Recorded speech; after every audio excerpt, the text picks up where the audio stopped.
Now we're going to continue and try to graph some problems where we have to convert to vertex form first.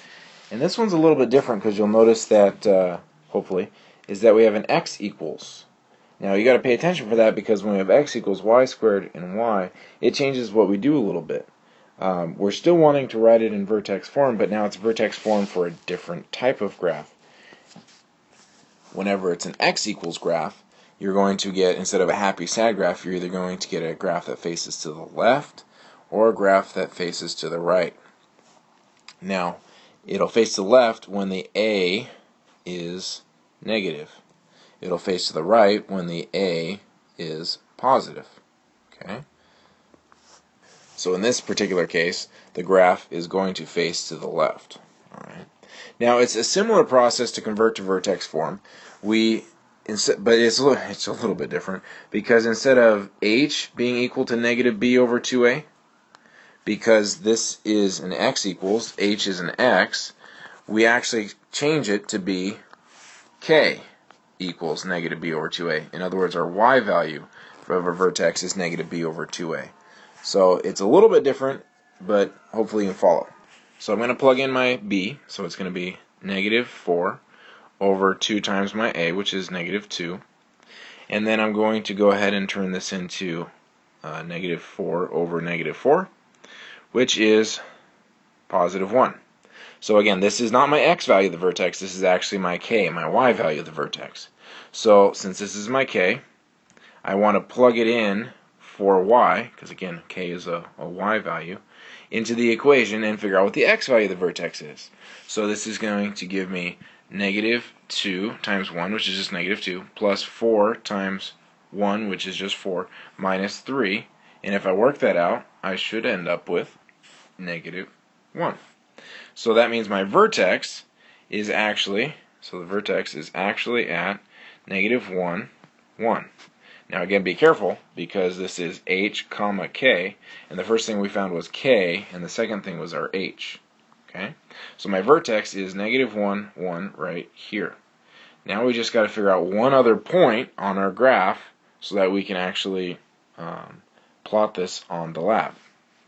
Now again, because this is a negative 2 in front, my a is a negative 2, well, I could actually rewrite this in vertex form, that it's x equals negative 2. Now it's really weird here because instead of x minus our h, it's going to be y minus the k. In fact, I'm going to rewrite our vertex formula here. Hang on one second, let me erase over here. And my vertex form for an x equals is x equals a y minus k squared plus h. So it's a little bit different. Things get switched around. So the actual vertex form is going to be, for my problem here, negative 2y minus 1 squared, and on the outside minus 1. Okay. Anyway, that being said, my negative 2 is like my slope.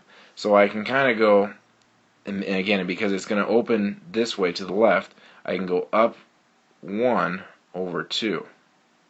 And again, that's kind of weird because it's not up 2 over 1, it's up 1 over 2 because it's a sideways graph. But if you had like turned your head sideways, it's kind of going over 2 this way and up 1. If the graph was actually turned on its axis, you would see what I'm talking about.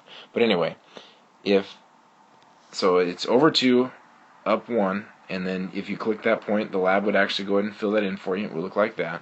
I didn't graph it very well, but see, it should be more like this, the second point right here. So it should be more like that. Okay. Another way to do it is because we know it's opening to the left, because that's what I was talking about over here. We could actually just plug in another point like negative 6 or something like that into the equation, and it would give you 2 values. Now, I'm sorry, when I say plug it in, I actually mean plug it in for the y value. So in other words, I could plug in negative 6, but that's too far. Let's plug in something like let's plug in 0 right here, because 0 is going to touch right here at negative 3. So let's show that when I plug it in, I'm actually plugging in for the y value here in this equation. So my equation again is this y equals negative 2, or sorry, x equals negative 2 y minus 1 squared minus 1.